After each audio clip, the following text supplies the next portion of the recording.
Assalamualaikum warahmatullahi wabarakatuh. Apa kabar anak-anak bapak semuanya? Apakah semuanya hadir atau masih ada yang masih libur atau masih belum masuk?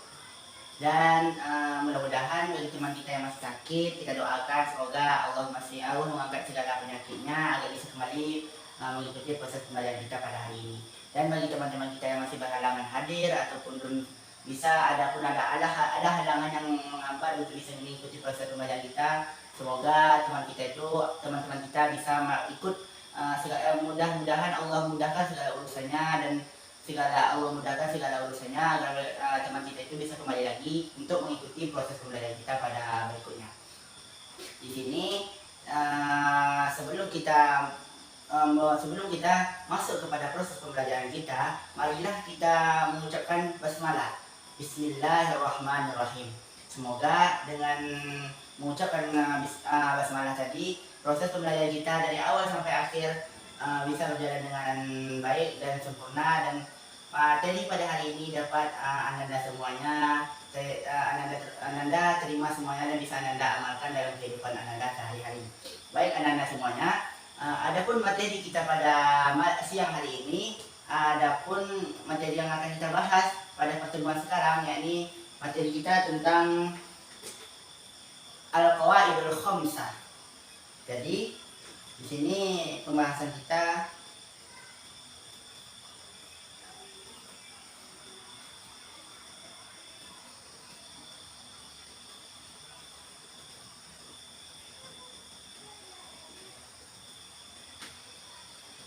pada saat ini atau pagi ini, yakni Al-Qawaidul Khamsah.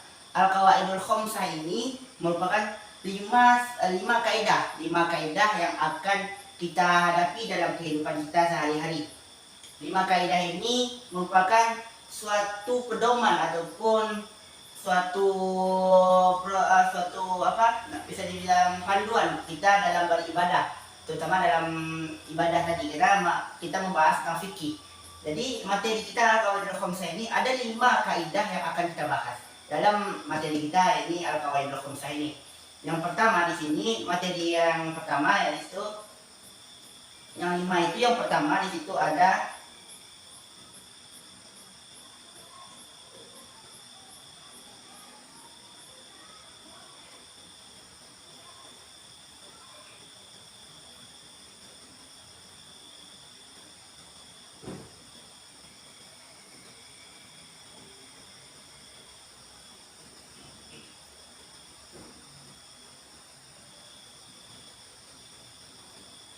yang pertama di sini, keraguan bisa dihilangkan dengan keyakinan. Maksud di sini, keraguan ini bisa dihilangkan dengan sebab keyakinan. Yang mana di sini bisa dikatakan ada sebuah hadis Nabi Muhammad SAW mengatakan, barang siapa di antara kamu menemukan sesuatu di dalam perutnya dan sanksi apakah keluar sesuatu atau tidak dari perutnya tadi, maka janganlah kamu keluar dari sholatmu atau dari masjid sebelum engkau menemukan bau ataupun suara. Maksud di sini yakni buang angin. Jadi maksud di sini keraguan bisa dihilangkan dengan keyakinan. Kalau dalam sholat tadi, kita nih serang sholat nih misalnya, terasa ingin buang angin, kita tahan. Anggaplah kita itu pada saat sholat itu kita sudah rakaat terakhir. Jadi dengan rakaat terakhir tadi, sayang rasanya kalau kita batalkan, makanya kita tahanlah kita untuk membuang angin tadi. Dan kita ragu pada saat menahan buang angin tadi, kita ragu keluar apa tidak tadi ya. Jadi kita ragu rasanya.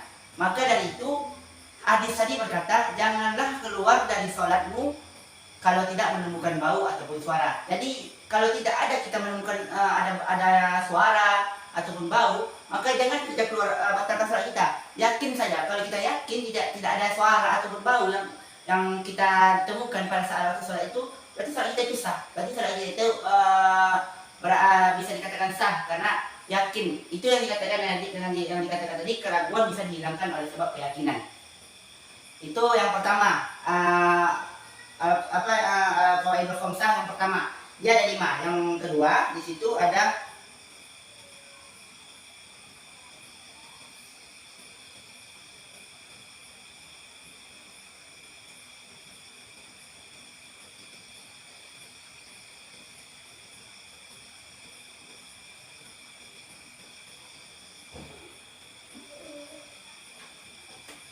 dan yang kedua di situ sahnya perbuatan tergantung pada niatnya. Di sini maksud yang kedua di sini sahnya suatu perbuatan kita. Ini kita nih seseorang manusia dia lakukan itu sahnya suatu perbuatan yaitu bisa sah atau bisa dikatakan itu tergantung pada niatnya. Seperti ingin melaksanakan sholat. Sholat itu kalau tidak ada niat maka tidak akan sah. Maka dari situ bisa dikatakan sahnya suatu perbuatan seseorang itu harus tergantung pada niatnya. Itu juga pernah diungkapkan oleh Khalifah Umar bin Khattab dan Khalifah Ali bin Abi Thalib mengatakan sahnya perbuatan seseorang itu tergantung pada niatnya.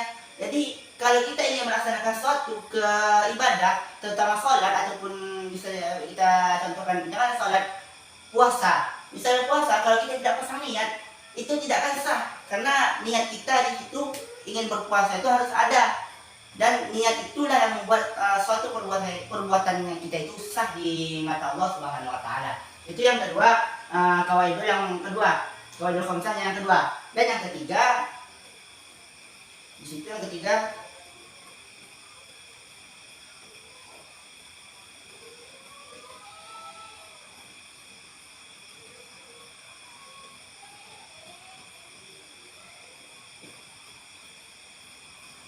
Nah, yang ketiga di sini bahaya harus dicegah. Maksud di sini bahaya harus dicegah dalam kehidupan kita ini pada saat kita contohnya pada saat kita sedang tersesat di sesuatu hutan ataupun di suatu yang jauh dari permukiman atau penduduk atau dari orang-orang. Misalnya kita pada saat itu sedang berangkat dari kota Padang misalnya menggunakan pesawat, ingin berangkat ke kota Jakarta menggunakan pesawat. Pada saat perjalanan tiba-tiba tanpa kita ketahui adanya maka timbullah bencana atau musibah yang kita hadapi pada saat perjalanan itu, yakni pesawat kita itu jatuh di suatu pulau terpencil ataupun jauh dari orang-orang ramai dan jauh dari penduduk. Di sini kita bisa mengambil qawaidul yang ketiga di sini, qawaidul khamsah yang ketiga ini bahaya itu harus dicegah. Pada saat kita misalnya kan sudah pesawat kita jatuh, hanya kita sendirilah yang selamat dari beberapa orang penumpang pesawat tadi, kita sendiri. Dan pada saat kita sendiri itu sembari kita menunggu pertolongan dari pihak yang berwenang atau pihak yang berwajib, kita di situ pasti berhari-hari menunggu pertolongan dari orang-orang yang akan membantu kita, terutama tim SAR yang akan membantu kita. Karena proses perjalanan yang jauh, mungkin ada beberapa hari mereka untuk bisa menuju tempat kita kecelakaan itu, dan mereka pun belum tentu di mana lokasi kita kecelakaan. Jadi mereka mencari dulu. Jadi selama mereka mencari itu mereka membutuhkan waktu.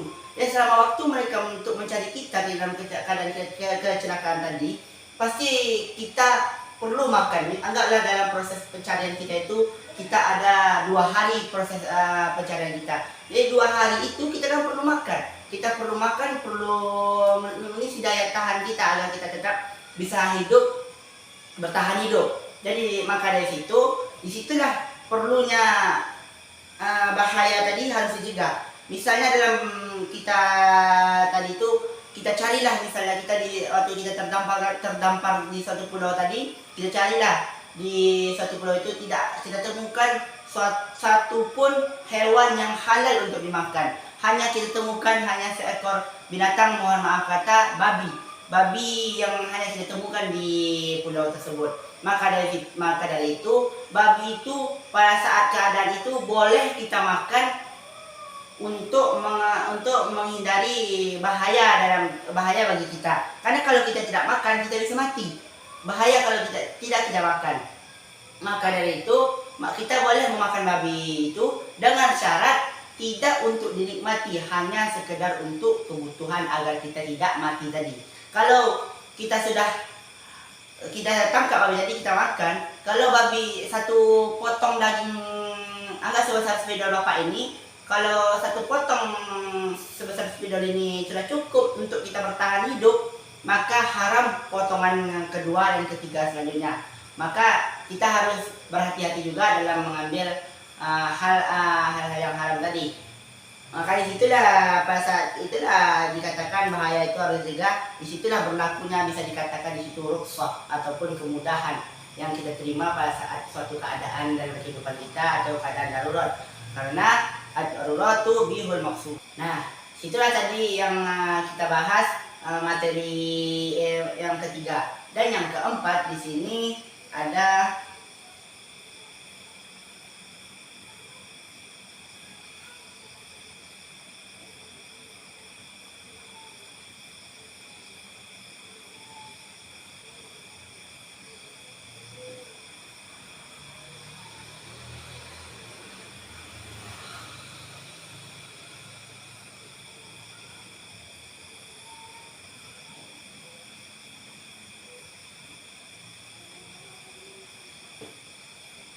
Nah, di sini yang keempat, kebiasaan bisa dijadikan hukum.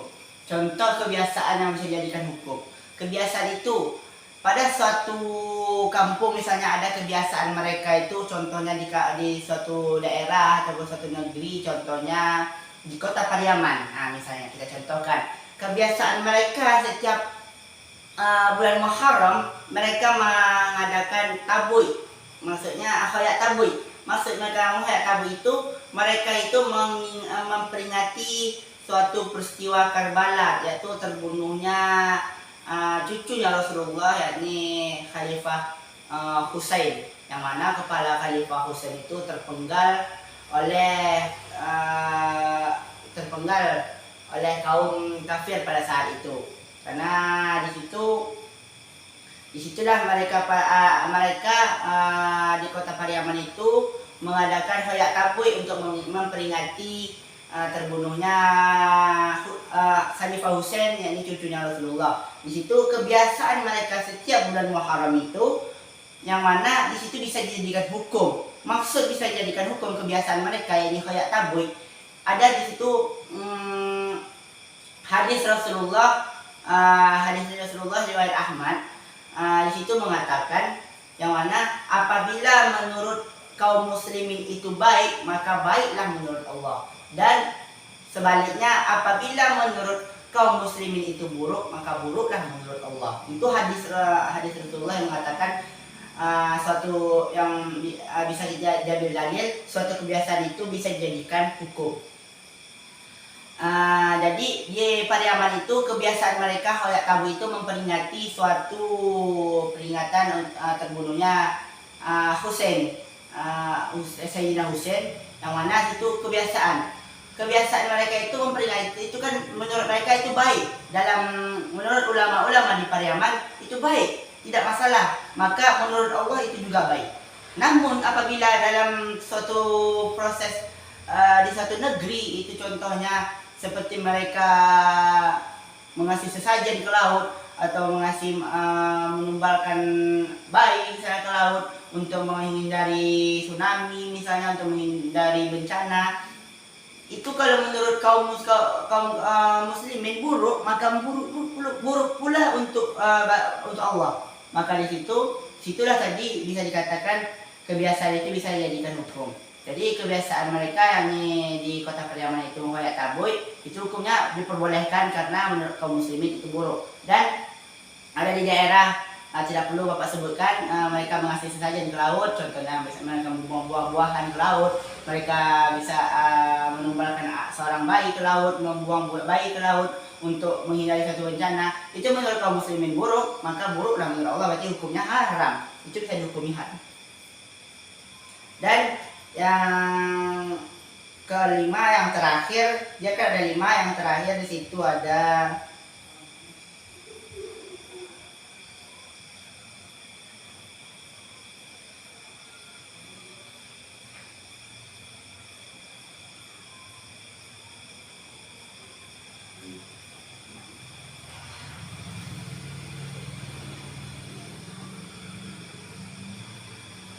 kelima di situ ada permudahlah, jangan dipersulit. Maksud di sini permudahlah, jangan dipersulit. Itu sama seperti halnya dengan nomor 3, bahaya harus dicegah. Kalau nomor 3 ini suatu bahaya, kalau di nomor 5 ini bukan bahaya, ibaratnya suatu kemudahan bagi kita. Kalau di nomor 3 tadi bahaya saja, itu suatu kemudahan kita, kemudahan untuk kita bertahan hidup, yang mana haram itu bisa halal pada saat suatu darurat, pada saat keadaan darurat atau keadaan genting. Kalau di nomor 5 ini itu kan kalau nomor 3 tadi kan haram itu boleh kita makan, itu mempermudahkan kita dalam bertahan hidup atau mempermudah kita dalam mencari makan kalau dalam keadaan darurat. Kalau yang di nomor 5 ini permudah, jangan dipersulit. Maksudnya di sini kita maksudnya di sini contohnya sholat jamak. Sholat jamak. Tentunya anda semua pasti sudah tahu kan apa itu sholat jamak. Sholat jamak itu menggabungkan dua sholat dalam satu waktu. Itu sholat jamak. Dan ada juga qashar. Qashar itu memendekkan ataupun meringkas rakaat sholat. Jadi maksud di sini permudahlah, jangan dipersulit. Di situ kita diberikan kemudahan oleh Allah Subhanahu wa taala dalam beribadah. Contohnya pada saat untuk melaksanakan sholat, misalnya nih kita pergi dari kota Bukit Tinggi menuju ke kita pergi ke pesisir selatan misalnya nih. Berangkat kita dari kota Bukit Tinggi jam 11 pagi dan diperkirakan kita tiba di pesisir jam 5 sore. Di situ kita tidak tahu kapan berhentinya bus yang kita tumpang itu. Kita berangkat dengan menggunakan bus. Kita tidak tahu, entahlah bus ini berhenti di waktu asar, entahlah bus ini berhenti di waktu zuhur, atau tidak berhenti sama sekali. Jadi di situ kita dipermudahkan, diberi kemudahan oleh Allah Subhanahu wa taala, yang mana dalam melaksanakan ibadah tadi ini pada saat kita berangkat, kita berangkat jam 11 di Padang, misalnya zuhur kita di Padang Panjang, misalnya sudah masuk waktu zuhur, kita sedang berada di Padang.